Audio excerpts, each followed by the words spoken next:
This is the Bengals Pulse, the heartbeat of our victorious Cincinnati Bengals. Can't miss player. I really do. A lot of people think I'm crazy.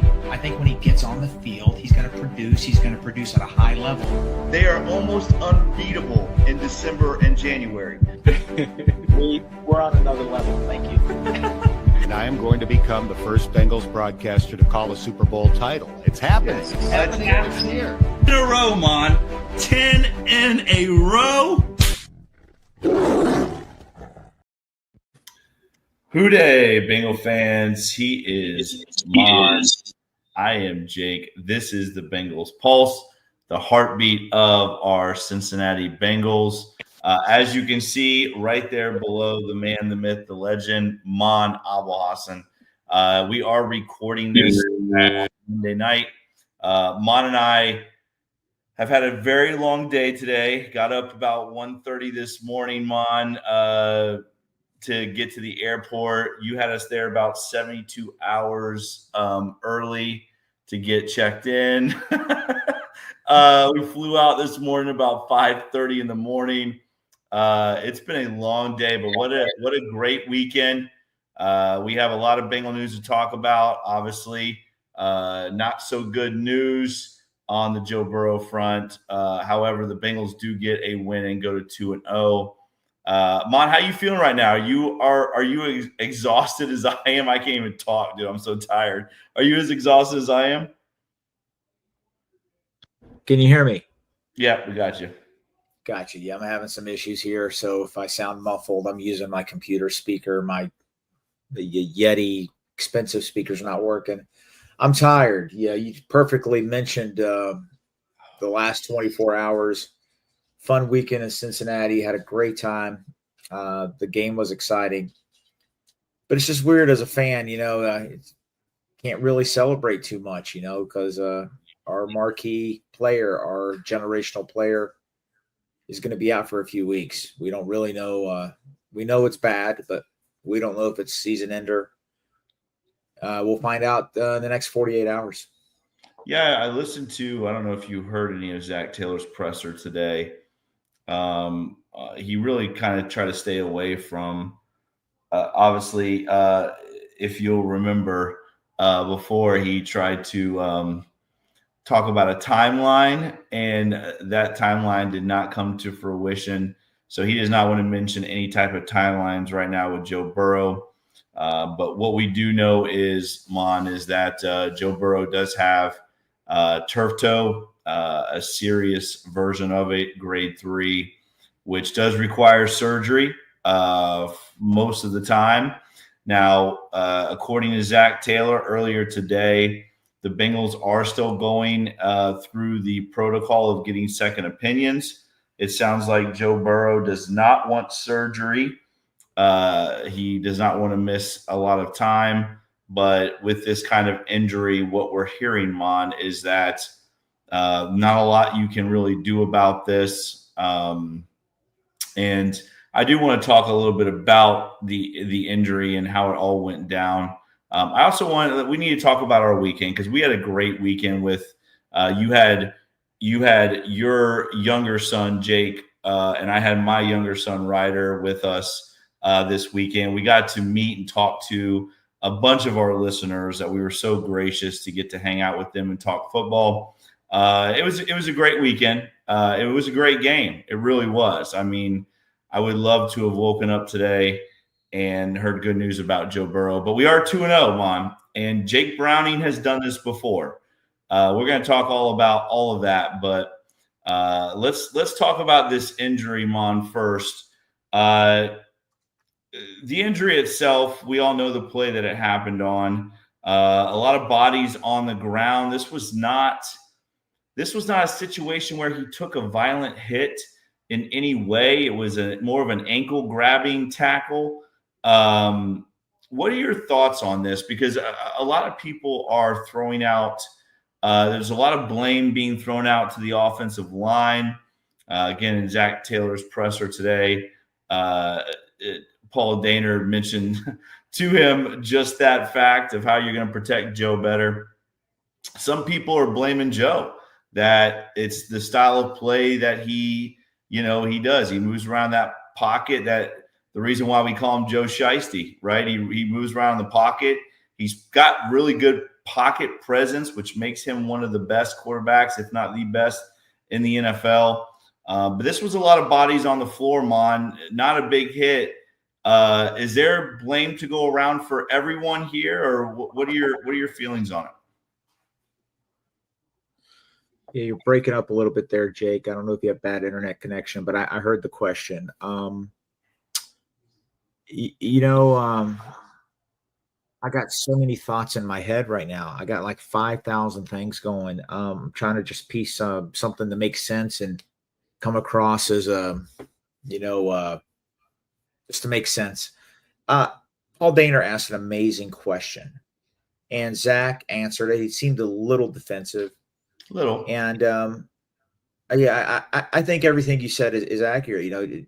Joe does play a certain way. I guess as fans, we pick and choose stats and these analytics and everything. And, we either accept the analytics or we don't. Pro Football Focus and other companies, the Bengals are 31-32 in pass block efficiency.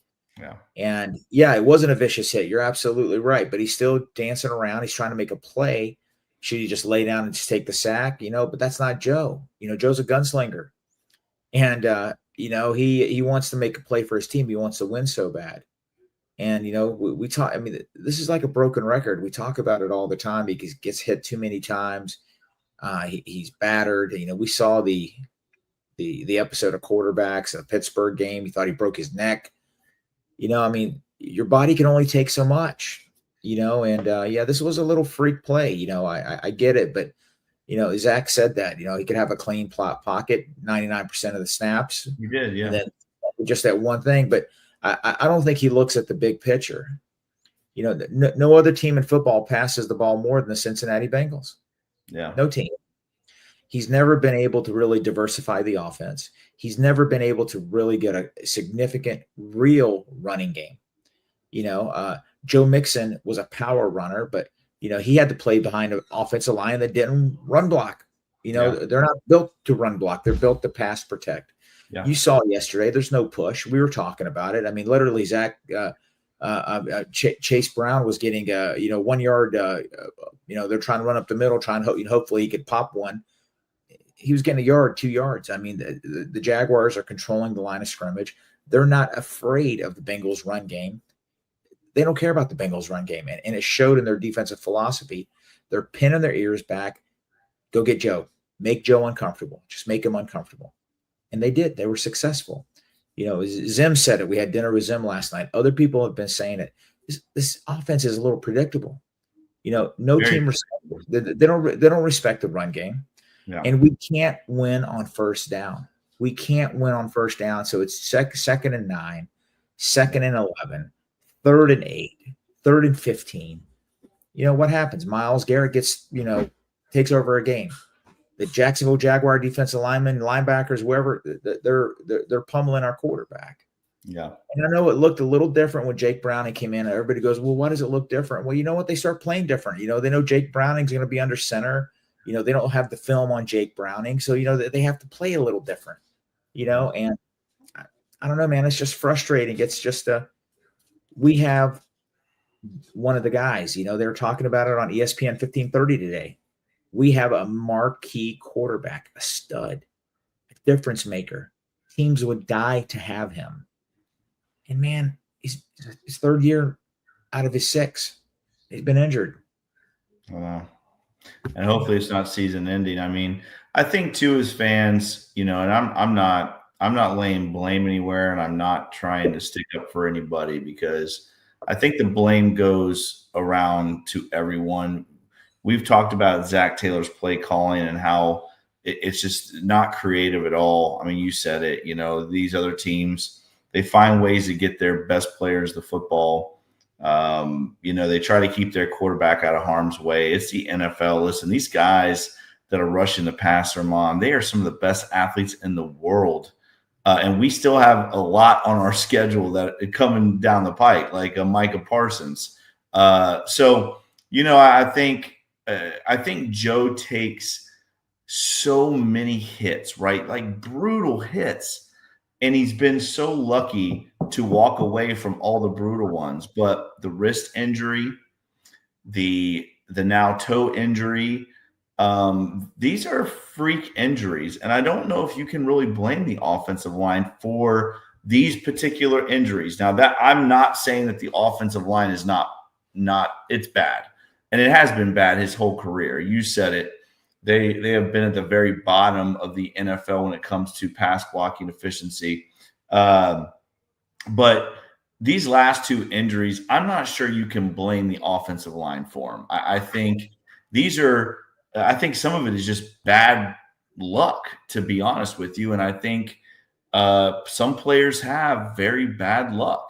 And, Joe Burrow just takes all these incredible hits. So immediately when he gets hurt, everyone's ready to jump on the offensive line and blame them. But his last two injuries were, again, like freak accidents. I mean, they really were. This turf toe. I've read up on this turf toe thing, and a grade 3 turf toe is like 10% of toe injuries. 10% of them are grade 3, right? The wrist injury was right there the same. It was like 10 or 15%. People get those kind of injuries. It sucks, man. It sucks. I've been bummed about it all day. I think I don't want to take away from the win, and I don't want to take away from Jake Browning and his performance, which we're going to talk about in a minute.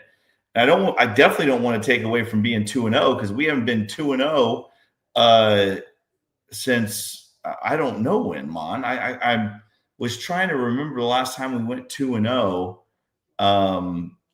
I mean, it has to be almost 10 years, right? I can't remember the last time we were 2-0. So Marvin Lewis's last year, I think they were 2-0 in Marvin Lewis's last year, and then they fell apart. So that was what, 6-7 years ago. So, I mean, I don't want to take away from all those things, but I don't know, man. I hate that everybody is trying to blame people and all this stuff. It's like, man, listen, this is football. And as a coach, coming from my coaching perspective, it's next man up. Like, Jake Browning's a quarterback now. I mean, we have to move on and prepare for that.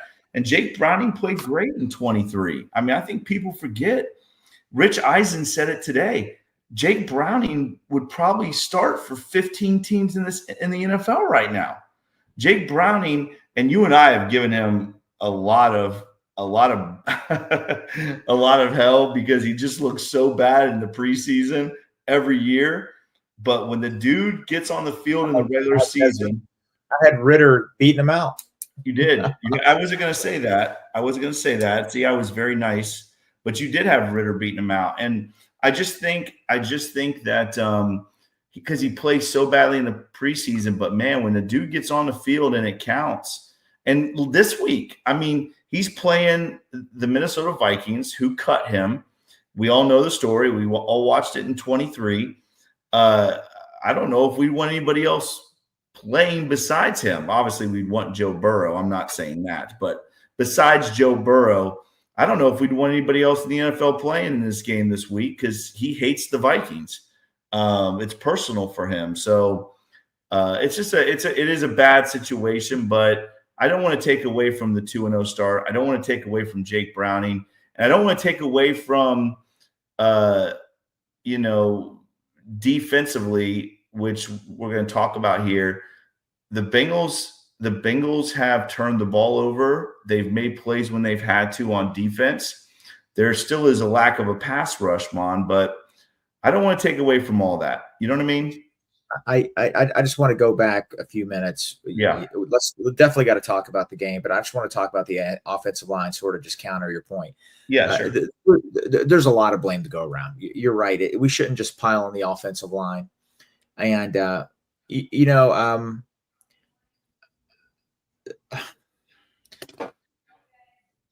Jake, our offensive line is garbage. It is garbage. It is garbage. And you know what? I don't want to sugarcoat anything. Yes. Last year, we had the worst guard tandem in football. Yes. We have arguably the best quarterback in football. Yes. That's getting pummeled. Yes. We get sidetracked with, Chase and Higgins, which we knew Chase was definitely getting signed. We knew that was going to happen. Higgins, 75, 80%. Hey, man, that's a positive. Thank you. Noah Fant, Gesicki. That's all good stuff, man. That's all good stuff. Right. And that's going to help in trade. Those offensive weapons are going to help Jake Browning. I mean, every quarterback in the NFL now would love to have the talent, the skill that the Bengals have. So that's a good thing. Don't get me wrong. It's not enough. We had skill players last year. We didn't make the playoffs. I don't want to hear about missed kicks. I don't want to hear about this. We played so well on offense last year. We should have won 6-7 games by 14, 21 points. Yeah. It should have never come down to kicks. It should have never come down to that. We have a weird roster. Our roster it's lopsided, man. And that's on management. I just want to say something about the app Twitter. Okay. People are blaming Joe because Joe got what he wanted. Joe got T and Jamar. Joe's not the general manager. Joe's the quarterback. All right. Well, you know what? Zach Taylor's offense, we can really see it now because Jake Browning's a quarterback. What does that mean? What Zach Taylor's the head coach. If he can't run his offense because Joe Burrow wants to run, the plays he wants to play, is Joe the head coach? Is Joe the play caller? I mean, if that's really a problem, they need to do something about that. I just want to say something right now. This whole organization has failed. All right. What we're talking about today, we've been talking about for 3 years. We have been. Yeah, we have. They had an opportunity to get some better players in. And, I know it's a small sample size. Cody Ford regressed. He came in and played yesterday, looked terrible when Mims went out. Orlando Browns had an uneven situation. I mean, they're not playing that well. And for Jake Browning, everybody on that offense has got to play better, because Joe's not going to be here for a few weeks. Yeah. And, man, Joe can't take another injury. He can't do it. They've got to change this offense. If you have an offensive line that struggles pass blocking, why do you throw the ball 64% of the time? Why do you throw the ball 45, sometimes 50 times a game? Yeah, I get it. You got these athletes. You got to get this and everything. It's not sustainable. We've been saying that. They're playing with fire. Yeah. They're playing with fire, and the fire burn them. Yeah. That's what's frustrating. I think Zach coached under Sean McVay. He's part of that coaching tree. We see what McVay does with his offense, running the ball and all that stuff. I don't know, man. It's a little frustrating. I'm rooting for Jake Browning. I am. And you know what? There's a lot of talent to work with there. There's a lot. Listen, I mean, those are great points, and I can't argue what you're saying. I'm not downplaying. I'm not trying to downplay the bad offensive line play. I want to make sure I'm clear about that. The offensive line is not good. These last two injuries to me, Mon, are just, yes, and I know what you mean. Obviously, it is like playing with fire, but these last two injuries are so random and freaky accidents.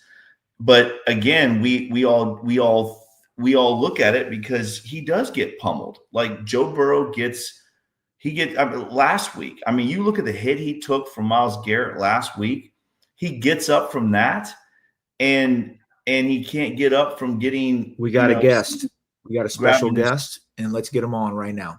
Okay. What's up, brothers? Hey, what's up? How you doing, buddy? What's up, my man? Man, I'm every emotion right now with this situation. Obviously, it's a lot to process. Still kind of processing it, but it's crazy, bro. It's the ups and downs of the season. Ace, let me ask you, Ace, because Mon and I were just talking about this, and I brought this question to his attention because, we see Joe Burrow just get pummeled, right? We saw it last week. We saw him take a shot from Myles Garrett that most human beings probably will not get up from. Joe Burrow gets up from that. He gets pummeled. He gets hit. He runs around. He makes plays with his feet. He's Joe Shiesty, right? These last two injuries, this turf toe thing and the wrist injury, were really just freak accidents, right? I mean, you look at this turf toe thing. I've read about it all day today, trying to find a loophole, hopefully somewhere. Haven't we all? This is like in the entire world, 10% of turf toe injuries need surgery. Like, you're talking about millions of people, and we have that shitty luck. Then you look at the wrist, right? And the wrist, again, he doesn't take a crazy, just destroying shot. It's a freak thing. His wrist snaps, whatever. But we see him get pummeled so much, so immediately we want to blame the offensive line. Mm-hmm. Yesterday, being there live, the pass protection is not good. The offensive line is not good. It's bottom tier in the NFL. But is this a situation where it's bad offensive line play that Joe Burrow has these injuries, or is it just the way he plays football? Because let's be honest, yesterday when the injury occurred, he didn't take a crazy hit. Yeah. He's jumping around bodies. He's stepping over people. Now there's bodies everywhere, but that's football. I'm gonna just tell you right now, you can't stop bodies on the floor. You can't stop that. That's football.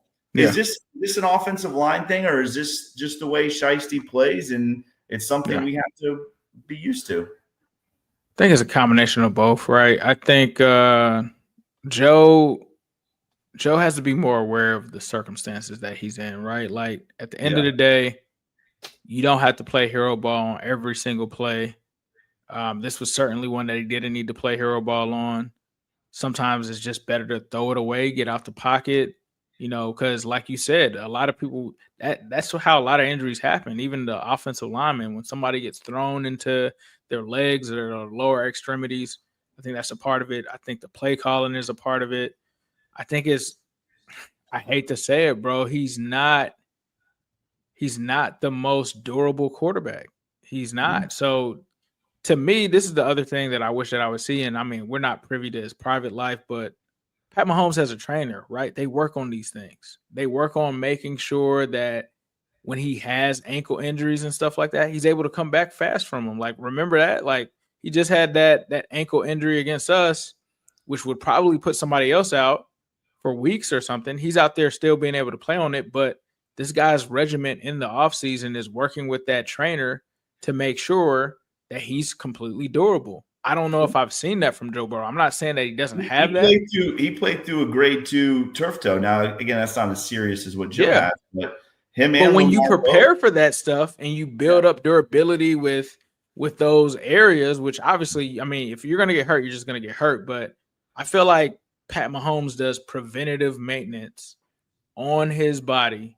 And I don't know if I've seen Joe do that. And I would think, based off of all these injuries that we've seen with him, that, hey, sometimes you might have to get out ahead of this. Like, you're not going to be able to control everything, but if you're not working that stuff at all, when stuff like this happens, it's going to happen. So I think it's a product of, I don't want to really put this on the offensive line. And the reason that I say that is this is not the same offensive line from the Super Bowl.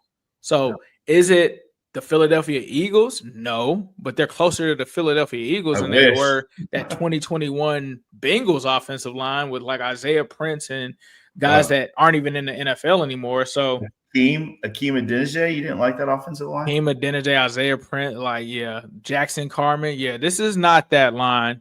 And, Dalton Risner was trying to move his guy out of the way, and Joe happens to run over there, and he gets thrown into that guy's, that guy gets thrown into his leg, and his toe. So, I mean, I don't know, man. I think at this point, it's like Joe.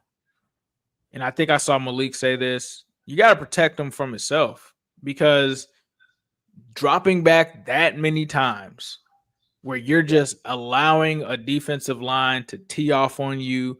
And then in those situations where you know they're coming, you're still trying to make a play. Like, I don't know. Given all of those, you put all of those ingredients in, it doesn't end up good.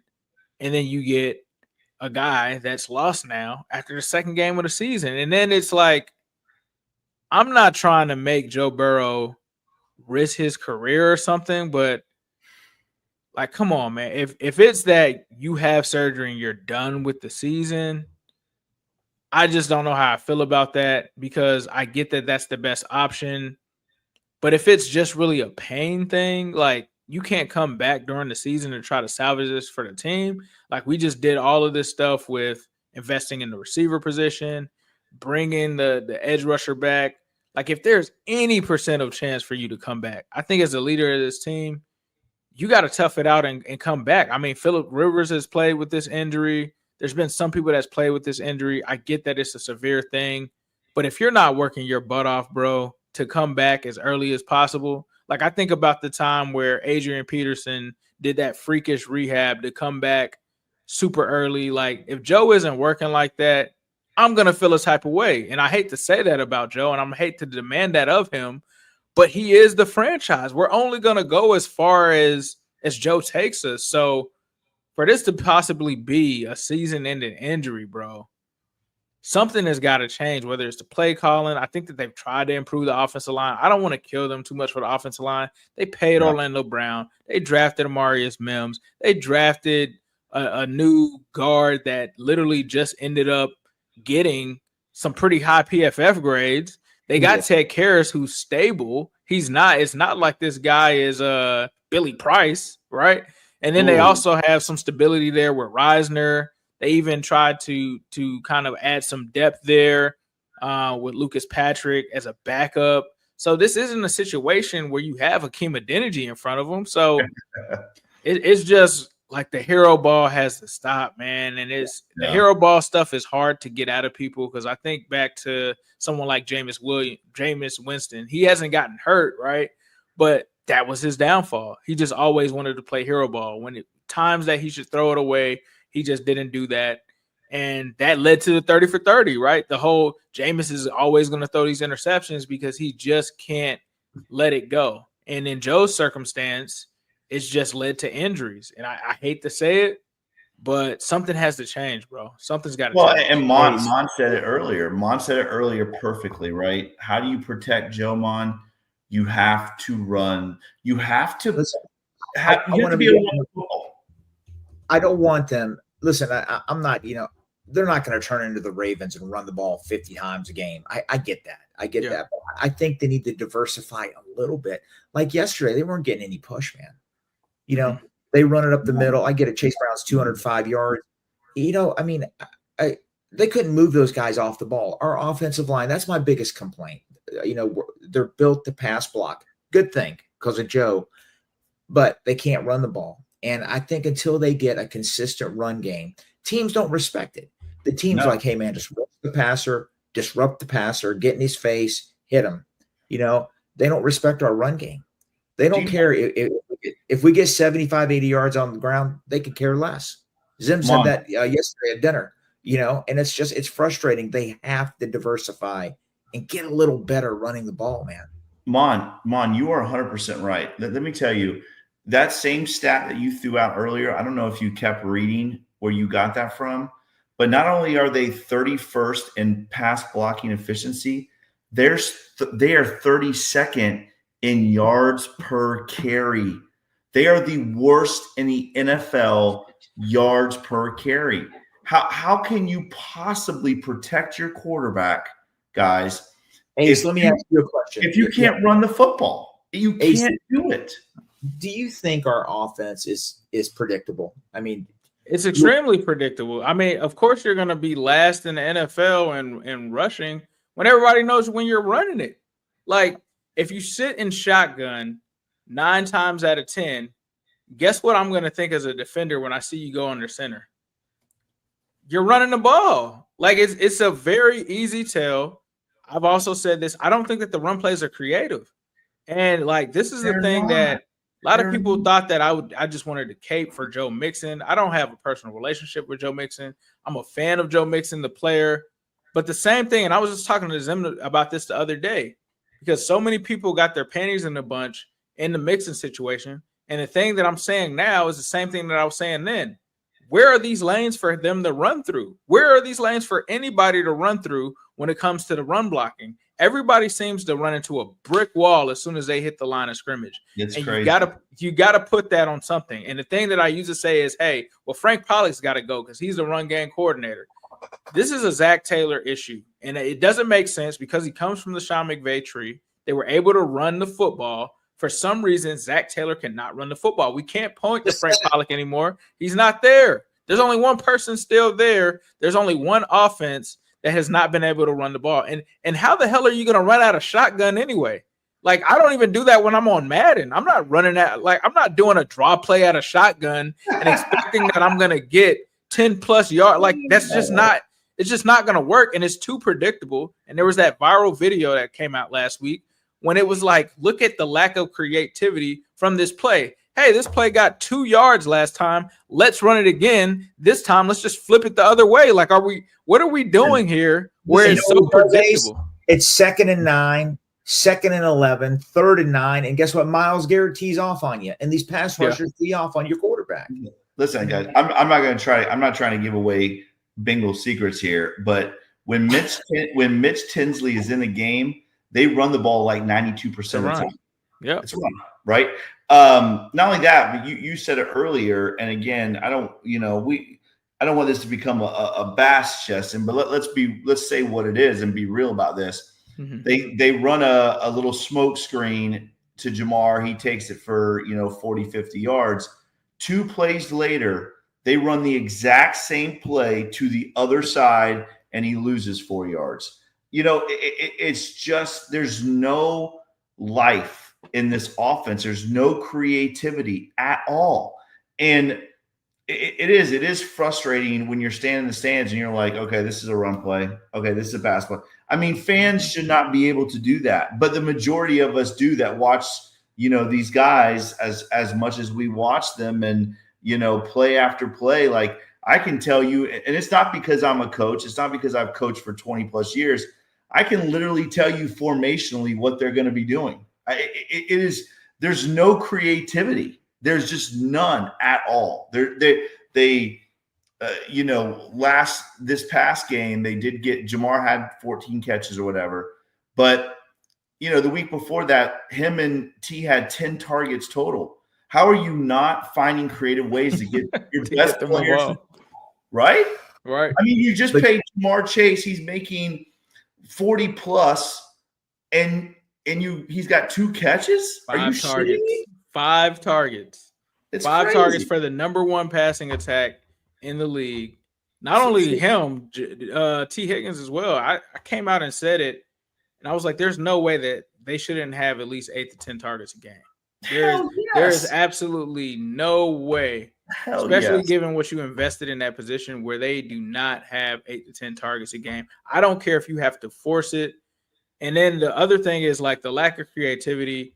We saw way more creativity with Jamar Chase last year, getting moved in and out of the backfield. Where was that? Yep. Where was him getting moved into the slot? Where's him getting moved into the backfield? Where is all of this? Where are the deep shots? Like, these were all things that I said for the second game. We have to see this. We have to see it somewhere because the Bengals are the type of team with the weapons that you have. You're supposed to dictate what the other team is able to do. But they just have never been able to run the ball, bro. They have never been able to do it. I tried to tell people it's not a Joe Mixon thing. This is a Bengals thing. This is a Zach Taylor thing. Like, we've got Chase Brown out there rushing for 2-point-something yards per carry. That is disgusting, bro. Because they're running him in the A gap. The guy runs a 4.4, and you're running him in the A gap every single play. Time. The one play they go off tackle, he takes it for 15 yards. You know what I mean? And then they go right back, A gap, A gap, A gap. Every run fit is in the A gap, and it's just not creative. And to me, like if I'm watching them, I'm saying, okay, Jamar Chase has 5 targets today, so that tells me, well, then you must be running the football. No, You're not. Chase Brown has 21 carries for 42 yards. He's averaging 2 yards a carry last week. So it is. It's piss poor. It really is piss poor. And go ahead. Basically, Zach Taylor answered our his press conference today. He talked about that. He said, he didn't word it this way. He doesn't want to take the ball out of his playmakers' hands. He knows the playmakers he has. That's why he wants to throw the ball.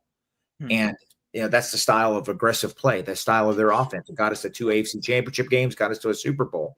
That's when Paul Dehner asked him that question. The guy just he doesn't like running the ball. He doesn't like doing it. And like I said earlier, nobody here wants him to run it 40 times a game. We don't want that. Of course we don't. But I wanted to get to the point where other teams are actually wary of it. Like, hey, man, I don't want this guy to pop another 20-yarder down running it up the middle or around the corner. You just don't see that. You can just tell opposing teams could give two shits about the Bengals run game. Listen, they were outcoached. They were outcoached yesterday. I'm going to tell you that right now. Liam Cohen, obviously, idiot call not kicking a field goal there at the end of the game. Totally disrespectful. Probably pissed Jake Browning off, to be honest with you. But we got outcoached yesterday. I mean, listen, Liam Cohen, I don't know how he's going to end up being as a head coach after the call yesterday. Hopefully he learns from that. But to me, he cost them the game with that call. However, the dude is a good offensive coordinator. I mean, he outcoached Al Golden on every level, offense versus defense. He had Bengal players tripping each other over, and Cam Samples out there trying to cover a damn screen pass, and he gets juked out of his shoes. And they're very creative with the screen game, very creative motioning players. Number 11, I can't remember what his name is for the Jaguars. They motion him across the formation, snap the ball on 3rd and long. He runs a crosser, and he's wide open because the Bengals can't adjust to it. I mean, Liam Cohen completely outcoached Al Golden yesterday in every facet of the game because of how creative that offense was. Some pushback, Jake. What about that last drive where they did the double team on Brian Thomas Jr.? Yeah, he got too cute. He got too cute. Yeah, Cohen thinks he's the smartest man. Yeah, what he did yesterday, he did us a favor, and I loved it. I was up in the yeah. Listen, I said besides that situation, I mean, let's be honest. Mon and I were there live. We watched it live. Mm-hmm. I don't know how the hell the Bengals won the football game. I mean, we got completely outcoached. We made some plays, turnovers. Trevor Lawrence. Listen, let's be real. Trevor Lawrence helps. I think the only thing that I'll say about Cohen that he should have did, which was also a bonehead decision, they were running the ball for whatever they wanted, and he just stopped. Yeah, it was like they could get whatever yards per carry, and you would think that, especially with them having a lead, sitting on it late in the game, you would have thought that they would have ran the ball a little bit more. I do agree with you though. Like, you can't discount the job that Cohen has done with that team, because from listening to Jaguars fans leading up to this game, they were so excited about how easy the offense kind of made it look, because before it was so hard for them to try to complete passes, do everything. Apparently what he schemed over there, they're just running free for the most part, majority of the time. But I just want to say, I do think Al Golden did match him on some of those plays throughout the game. I think for the most part he had success, but I don't want to discount what Al Golden was able to do. And I know it wasn't amazing, right? But the turnovers that he was able to force, some of the key decision making in those spots, like I talk about, on that down where Cohen wanted to go to Brian Thomas Jr., Al Golden took him away. He had a double team on him. He had the corner and the safety over the top. And that was a key point in the game that gave the Bengals back the ball. But I do think Cohen was great. I do think that there were instances and moments where Al Golden was actually pretty good as well. Listen, I thought the defense looked a lot better in the second half. Can you hear me, Jake? Oh, yeah. I think the defense looked a lot better in the second half. We only gave up 10 points. And I tell you, I mean, like Jordan Battle, some of these guys, I see them getting more confidence. I know the stat line wasn't pretty, but I think the defense is moving up, and I'm optimistic. Let's put it that way. I know we got a ways to go. I know DJ Turner leaves a lot to, he struggled a little bit yesterday, but I think they're I think they're headed in the right direction. They're moving in the right direction, and I think that they're a team. And Zach Taylor, this is one of the things I actually did agree with him about. You feel like a turnover can come at any moment, like with how this defense is playing. Yes. Like Geno Stone, low key should have had another one. Like Trevor should have thrown 3 picks in this game. Yes. And there was another situation where Cam Taylor-Britt almost catches one. Don't forget that one either. Like Cam Taylor-Britt is there, almost catches one. It seems like they're an opportunistic defense, and they make those plays just at the right time somehow. Obviously, there's more to desire. Yeah, and then Trey makes the big sack there at the end. Like, I like what I'm seeing from Al Golden. I do think, like you did say, Jake, I think overall Cohen did outcoach him. I think that there were just some key moments where he did get, I think, the best of Cohen in that game at some point. I don't want good things happen like I'm rushed. What do you say, Mom? No, good things happen when you rush the passer. Is that what you said? Because I mean, obviously the Dax Hill interception was caused by Trey Hendrickson. Yeah, but all the other near interceptions and other interceptions we got in his face. I mean, one time Joseph Osai he should have had a sack there, but that caused an interception also. It's just, good things happen when you rush the passer. We need to be a little more consistent doing that. It's going to be hard to do without Stewart for a couple weeks, but still, I mean, Osai, Murphy, those guys, they got to find a way to make it work. Go ahead, Jake. I was just going to say this, and I'm not trying again. First of all, I am not trying at all to whatever you want to call it, glaze Cohen or anything like that. My point in the whole Cohen thing, you want the Bengals offense to look that. I want the Bengals offense to look like that. That's my point. It's not that I'm that I think he's some kind of great play caller. Yesterday, what I saw was a very creative offense that kept our defense on their toes on every single play. I mean, Al Golden, it's a very small sample size, so I don't want to jump to conclusions. However, we are still not tackling well. This soft zone thing is driving me nuts. We got wide receivers wide open downfield. There's no pass rush. I need to see more. Now, I will say this, and I don't know if I'm going to give credit to Al Golden, but Jordan Battle, Dax Hill, those guys are making plays on the ball. And I'm not sure that's Al Golden thing or we just got some guys that are finally figuring it out. We'll see. We'll see. I hope it's an Al Golden thing. I'll be happy if it is. I just want to say one thing. Jake, I told you this yesterday where we were sitting, in the upper bowl with Eric yesterday. Yeah. I'm telling everybody this right now. You didn't see it on the TV feed. Dax Hill made that tackle on the opening kickoff. Yeah. If he doesn't make that tackle, the ball carrier was going to take it to at least the 10-yard line, if not the end zone, because he only had McPherson to beat. He saved a 7. Well, they ended up scoring anyway, but he literally made that tackle. There was nobody else there. And then guess what happens? He saves another touchdown on that interception. But still, Dax Hill looks really good. Dax Hill is trending up.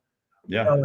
I think our defense, I think we'll know in the next 4 or 5 weeks what our defense is. And I'm hoping they're top 15, top 18 unit.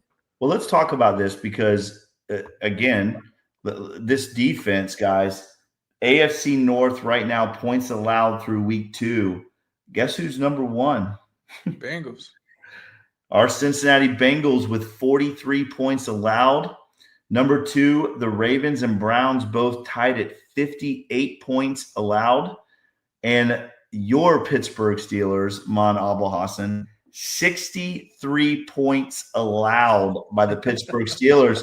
Listen, this Bengals defense is definitely trending up, and I don't want to. I'm. You guys know I'm rooting for Al Golden 100% because, especially now without Joe Burrow, right? This defense, we need this defense. We need We need to flip the field with this defense. We need the turnovers to keep coming. We got Jake Browning in, who we're going to talk about in just a minute, but this defense is definitely trending up. And I love the way how the back end guys are flying around the football. I just want to see better open field tackling. That's what I'm talking about. Yeah, Dax Hill yesterday, to me, was the player of the game. I think him and Jordan Battle are both trending in the right direction. Obviously, DJ Turner made a big play, probably the game-winning play against the Browns, but he did not look good yesterday, guys, and we need him to be good as well. So the defense is definitely trending up, but Mon, you and I talked about this with Zim yesterday after the game when we went out to eat. It's still the Trey Hendrickson show. I mean, there is no pass rush coming from anywhere else besides 91. That cannot be the case. We have got to start getting more pass rush.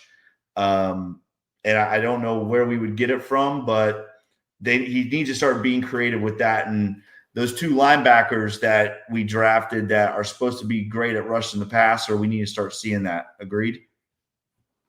Yeah, I just, I want more tackles for losses. I want more sacks. They only had 2 yesterday, 2 TFLs, obviously one being the sack. They were both at the end of the game.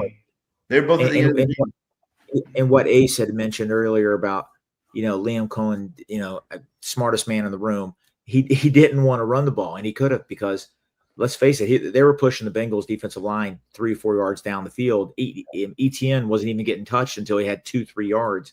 So I'm glad. And didn't have 100 yards in the game. You know that? I know. I mean, they were controlling the line of scrimmage. They really were. But again, they ran. What did they run for, Mon? 160, 170? Yeah, it was all split between Tootin, ETN, and another guy. It was 130, 136, something like that. Was if I'm it? not mistaken. Yeah. I don't know, man. We found a way to make it work. And I'm happy with the win. 2-0 is good. Let's get to 3-0. Guys, listen, I just want to get to the dance. This is like basketball. Get to the NCAA tournament. Get to the dance. Joe comes back. Let's see what happens. Let's get to the playoff dance. Let's do it. Especially like you said, if we get Joe back, right?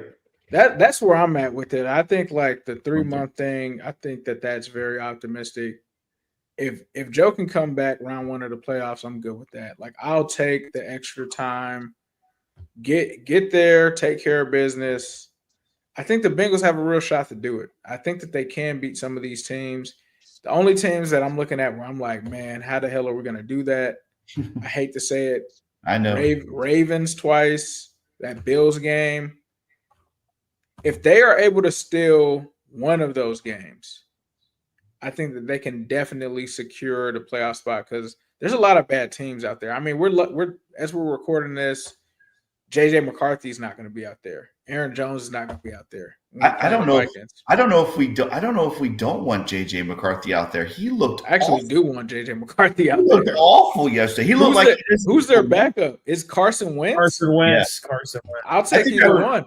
I think I would rather have JJ McCarthy. He looked terrible. You're right, Mon. You're right, Mon. 139 on the ground for the Jacksonville Jaguars. 139. Listen, I said this before Ace came on. Our skill players, every quarterback that starts in the NFL would take our guys in a second.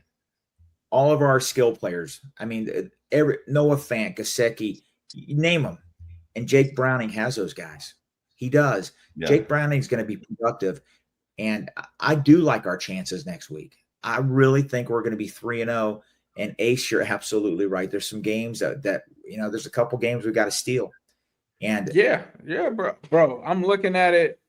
Broncos game, like you're telling me that Danny Dimes, Indiana Jones, whatever the hell his name is, he can go in there and get a win, and the Bengals can't beat the Broncos? Like, I don't know, man. I think there's a lot of these games that they'll be very competitive in, but there are games like that Lions one where I'm looking like I don't know about that one. The Packers one. But if it's not one of those games, There's other games that you see on that schedule, like Steelers, right? Steelers defense looks horrible right now. Last time Jake Browning played them, completely different Steelers defense. But right now, that's not a good defense. Patriots game. You telling me that they can't beat the Patriots? Yeah. Jets. Dolphins game. You're telling me that they can't beat the Miami Dolphins that probably will not have Tua playing by that point. They probably won't have their head coach at that point. Cardinals. We play the Browns again. The Cardinals. Browns again. Cardinals that are probably the most overrated 2-0 team right now because they haven't played anybody. The Jets, I'm not sitting here being a homer. These are not good NFL teams. These are not teams outside of the ones that I'm naming that really just don't have the best team. The Bears? You don't think that we can beat the Bears? Listen, we could beat the Bears. We could beat the Bears if you threw Mon at quarterback, throwing to the guys that we have. You know what I'm saying? So I think that it's a salvageable season. Yeah. Like I said earlier in the show, Joe got to come back, man. If there's any shot for him to come back, and it has to be first round of the playoffs, I'm willing to wait that long, but he's got to at least make some type of effort. We got 15 games. We got 15 games left. We can win 8 of them. And sorry, guys. I just jumped on here because I wanted to get your guys' opinions here. Listen, Eric's fresh off the road. I literally just got in. He's got his trucker hat on. He's got his trucker beard. Let me ask you, Eric. I want you to be the first one to talk about this. Jake Browning, real quick, guys. Jake Browning yesterday became the only non-starting quarterback in Super Bowl era that entered a game while trailing, threw for 3 interceptions, and still won. Jake the Snake Browning did it yesterday. Is he good enough, Eric?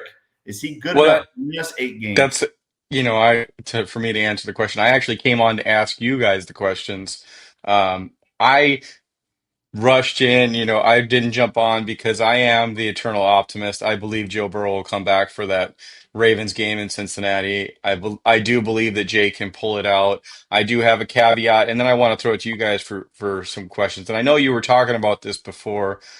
I do believe that Jake Browning can do it, but he needs Zach and Taylor just to man up and coach. We saw it 2 years ago where Zach had to throw the script out and create a Jake Browning playbook and call better plays. And then Joe Burrow comes back and he just throws all that aside. It just pisses me off because the moment Jake Browning comes in this football game and suddenly our offensive line can block and we're running plays that Jake Browning can just stand there and pick apart the defense, it pisses me off that Zach Taylor doesn't do that for Joe Burrow. And if it's because Joe Burrow likes that offense, then shame on Zach Taylor. He's the effing head coach. He should tell Joe Burrow that, no, we're going to start the season off this way and let you get through it. So, yes, Jake Browning can do it if Zach Taylor actually coaches a football team and doesn't rely on Joe Burrow to save him every time. I wanted to throw it to you guys to answer this question because perfect world sounds like Joe Burrow comes back for the home game against the Ravens. That's week 14. Perfect world. I think that's where we're at.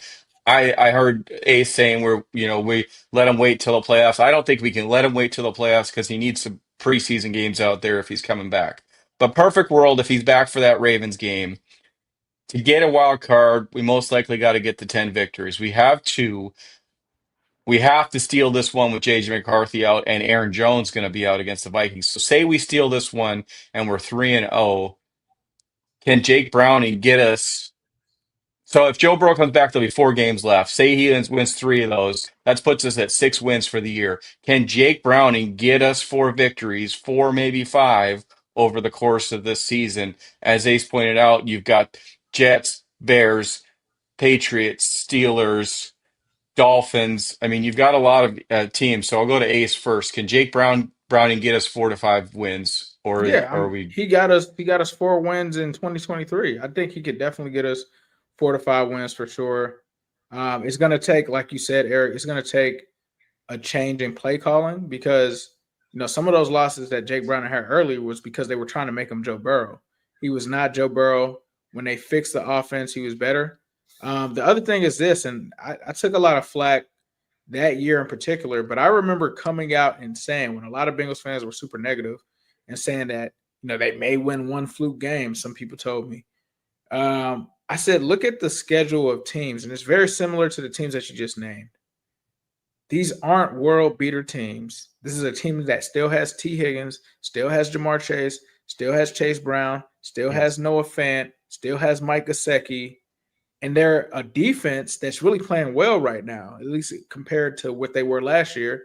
And then also don't forget about the special teams. Special teams has been really big this season for this team as well, pinning people within, the 10-yard line. Like, a lot of people want to talk about Browns' missed field goal. That punt that Rico had against the Browns, that sealed the game. So if they can play in all three phases of this game, force turnovers against very bad quarterbacks, and then you're turning around and having to throw it to Jamar Chase, who can take a ball 50 yards and score a touchdown, I think they'll be just fine. Mon, you want to go? You want me to go? No, I think they can too. There's some winnable games there. But listen, it's a murderer's row coming up. Really elite, powerful teams. But you know what? Chase, like Ace just said, we have a lot of stars on this team. Some of the top players. I mean, Jamar Chase, best wide receiver in football. T. Higgins, top 5, top 10. All right. Gesicki, Noah Fant. We have players. And playing at home, listen, I said it on last week's show. We only won 3 games at Paycor last year.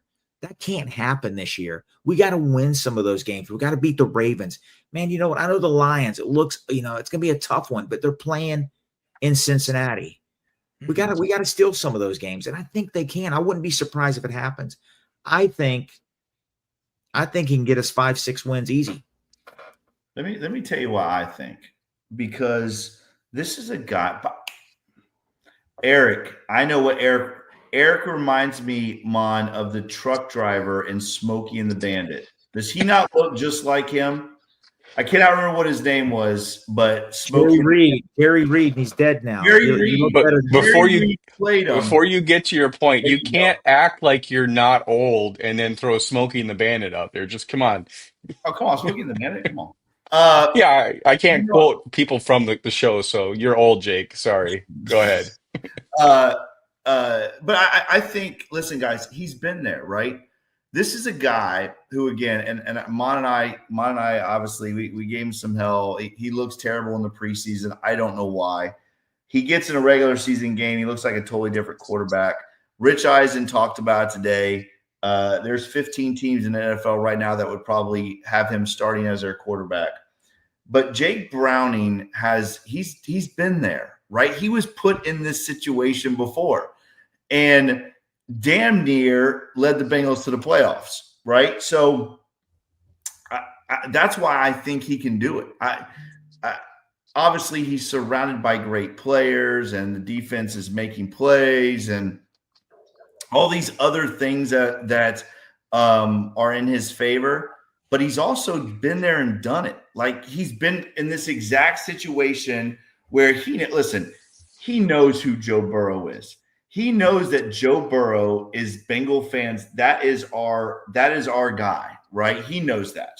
So the pressure of having to step in and try to fill those shoes has got to be enormous.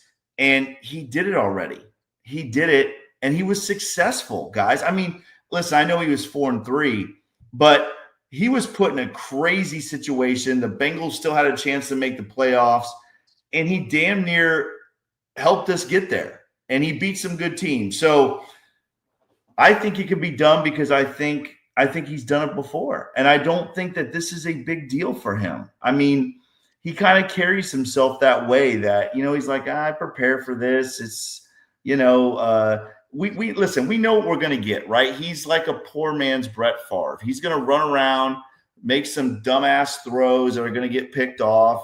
He's a gunslinger, and we have to be able to live with those mistakes because he's also going to make a lot of great plays.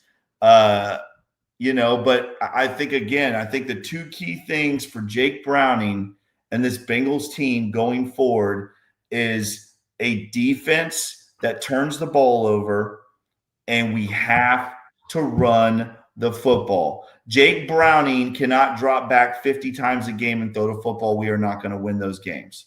We have got to run the football, and the defense has got to turn it over, flip the field for us, give us some situational football that is endearing to this offense, and maybe even score some unconventional touchdowns, right? Pick six, scoop and score, special teams may. P. Ryan almost busted one yesterday. So the Bengals need those kind of plays, but when it comes down to it, guys, Jake the Snake, this dude is not nervous. Like you saw him yesterday, he goes into the huddle, and you could tell he was like, "All right, guys, let's go win this football game," type of thing. So that's what you want in a backup quarterback, and he knows his role, and he's pretty good at it.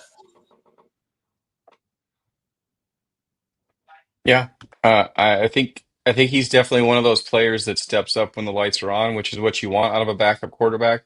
I don't know if you guys touched on this before. Did you talk about the Jameis Winston rumor? We did not. No, not Okay, yet. so let's And get Will, quick opinions. Get some quick opinions before we get out of here. You guys looks like you have been going for an hour here. Rumor is that the Bengals reached out to a few teams. I heard a rumor they reached out for Malik Hooker, but then they also Malik Willis. Malik Willis. Okay, that was my second hand as I'm driving via text. I'm like, who? That Okay, was so a guy that we wanted way back about 10 years ago in yeah. the draft. So we're going Come on, 10 years Smokey. ago. We're Come on, Smokey. diving into FSU legend here. They did reach out to the Giants and had talks with the Giants for Jameis Winston. I'm all in just for, we kind of had Jameis Winston out there on Sunday, throwing picks, throwing touchdowns, getting them rallied. Jameis brings that rah-rah guy, the run through a brick wall. Go around the table. What do you guys think? Are you all in for Jameis as a backup quarterback? As Ace? a backup, yes. Absolutely, because Jameis can also be that third quarterback. He's not going to cause an issue being in that role. He's going to support Jake as the backup quarterback. He's not going to try to supplant him. Whereas I think you're putting an Andy Dalton or something like that in, he's going to try to take that job. Jameis Winston is going to be the ultimate teammate.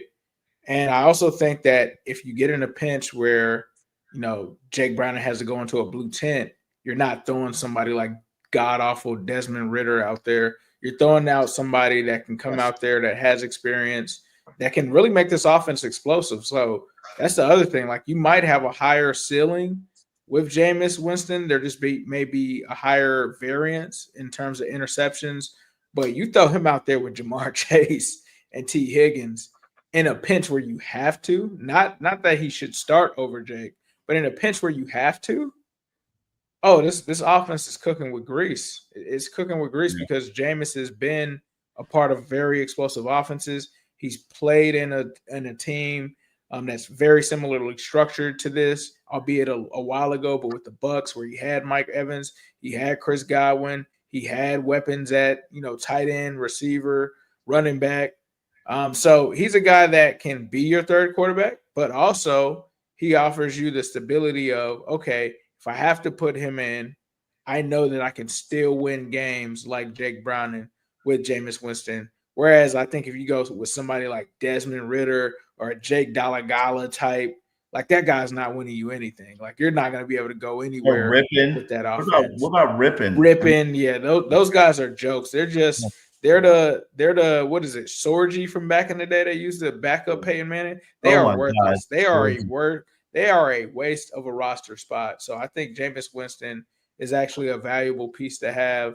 And in a situation where, if God forbid something happens to Jake Browning, you're like, okay, at least we got Jameis Winston, versus if somebody else back there and you don't know them, you're like, all right, this game automatically goes to the Bengals have no chance of winning. Yeah, Jameis Winston a few years ago in Tampa there was jokes around that he was the most exciting player in the NFL. They called him Captain Chaos. 30 touchdown passes. Unfortunately, I think he had 30 interceptions also. 30 for 30. Yeah, guy, you hit it right on the head, Ace. He's going to come in. I would feel if something would happen to Browning, I want Browning to be the starter. I want to make that crystal clear. The guy, Jameis has started a lot of games in the NFL. He's not some guy that's never thrown a pass in the NFL. So I feel much more comfortable having somebody like that come in. And I know he had some good weapons in Tampa, but I don't think he's had the weapons. The guys of Cincinnati are better, I believe. Don't you guys feel like too, don't you feel like Jameis's personality would just mesh well with Jamar and those guys? Like Jameis, he does bring that fun personality that people are drawn to. You saw it with the Giants. You saw it when he was in New Orleans. You saw it when he was in Tampa. People are drawn to his personality. He's a very personable guy. I think he would fit well in this locker room, and I think that's the other part of it that you have to look at is, he brings a little bit of that wisdom, and he brings a little bit of that leadership that guys are drawn to. I don't want him to be the starter. I think Jake Browning is the starter, but I do think I'm with you guys. Jameis Winston as the backup to me is a home run. I believe that. I think he go out there and take Jake's job. Jameis is. What about Jameis- Jameis or Malik Willis? Because that's very intriguing. Because Malik Willis has that arm. What about Malik Hooker? What about Malik Hooker? What has Malik Willis done in the league, though? I mean, Jameis he actually came in, I want to say, for the Packers and did a pretty good job for them last year. So early on, he really struggled. But there was a point, I believe it may have been last year, where he had to come in for Jordan Love or something like that and play pretty solid at the time. But he doesn't have, to your point, he doesn't have the experience of Jameis Winston, but he just has this kind of freak athleticism, freak arm. A lot of people were saying he just needed to have somebody that could be around him to kind of help develop him. And it seems like he kind of got some of that in Green Bay. I think Jameis is probably the safer guy, but I think with Malik Willis, you might unlock something there. That's never been said in the history of the NFL, Ace. You just made a first. Jameis is the safer pick. Congratulations on that. A lot of people on Twitter seemed intrigued about Malik Willis. Malik Willis is good, man. Like, look, he had to come in for Jordan Love last year, and everybody was curious on how he was going to do, and he held his own. He did pretty solid in that, and this is a guy that's a high traits guy, needed some development, so I think he kind of got put in there pretty quickly with the Titans, and I mean nobody's did anything with the Titans. I mean, we're seeing. Shout out to Cam Ward, but it might be a Tennessee Titans kind of debacle there where they just haven't been able to get the quarterback situation right. But I think it's an intriguing situation because he's a young player that you could possibly keep later on. Hey, listen, I didn't pull it up. I know this off the top of my head. That is how knowledgeable I am about NFL stats. In 2024, Malik Willis, not Malik Hooker, Malik Willis, Smokey over there. Listen. Be careful with the receipts, Jake. Listen, last year, 550 yards, 3 touchdown passes, no interceptions, rating of 124.8. I just pulled that off the top because I remember it. But that's, again, you're right. I mean, he obviously had some success and he did struggle in Tennessee for those 2 years, but he is he's more intriguing guys than Desmond Ridder and Rippon and all those guys for sure. And I think, listen, Zach Taylor, let's be honest. Whatever happens this year, you still can't give Zach Taylor a pass. I think Zach Taylor knows he has to win. And he said in his presser today, he said, listen, we are going to be looking for a third quarterback. So he knows that there's no way he can go into a game with Rippon as the backup quarterback to Jake, because let's be honest, guys, if Rippon goes in the game, we don't have a chance to win. Yeah, I mean, we at least have a chance with we feel confident from what we saw in Jake, but yeah, we with Rippon, unless he's the next Tom Brady, you're really gonna have issues there. Looks like we guys are at the hour mark. I know everybody had early flights. I just got in. We're all gonna have to get out of here. So what before we get out of here, just do we have any final thoughts? I give Ace. Do you have any final thoughts before we get out of here? Man, in the words of Al Davis, just win, baby. Just win, baby. Just win. Find a way, right? Find a way. Zach Taylor said in his presser today, he goes, man, you guys are making me feel like I'm 0-2. I think this is the thing is, and I said in the beginning of the show, we can't take away from being 2-0, guys. We cannot take away from it. You know, this is a team that we have bitched and complained about since Zach Taylor took over, 1-11 and all this other stuff. And they have found a way to win the first 2 games of the year. They are 2-0. It has been a team effort, right? There's been some bads. There's been some goods. This team is good. And Jake Browning is surrounded by very good players on offense. Maybe not the best offensive line, but he has got the best group of receivers in the NFL. And I think before we put that first nail in the coffin on this season, let's give Jake a chance here because the dude has done it before. And I saw it live yesterday. This dude he's different. He can win in this league. I'm telling you guys. All right, Mon's about to fall asleep. So, Mon, you have the last word before we get out of here. I just want to get to the dance. That's it. Get to the dance, NCAA style. Get to the playoffs with Joe hopefully healthy, and we'll see what happens there. I want to say one last thing.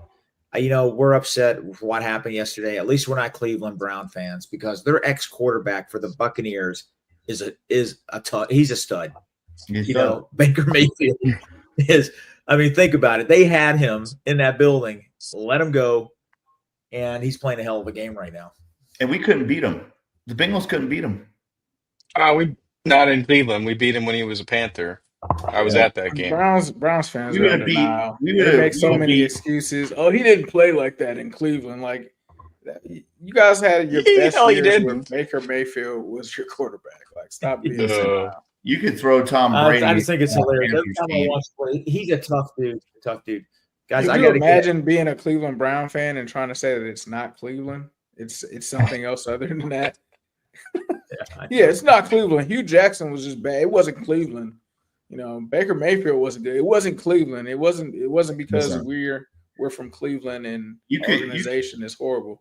You could put prime Tom Brady on that Panthers team that he was on, and they're still not winning a damn game. Well, let's close it out with this. Cleveland had Bill Belichick. Oh yeah, it's Cleveland. I'm sorry, guys. And Mon is out. The medicine is kicking in. All right, Jake, you gotta get us out of here. That is Ace. Thank you so much for coming on, man. We always love having you. We appreciate you coming on here, man. And guys, listen, we'll be okay. We'll be okay, Bengal fans. As always, if you like this podcast, make sure you like, share, and subscribe to this podcast. Make sure you check us out on all the awesome podcast platforms, Apple, Stitcher, Spotify. As always, if you like this podcast, make sure you give us that 5-star review. We very much appreciate that. As always, follow Mon on Twitter at the Fire Mon.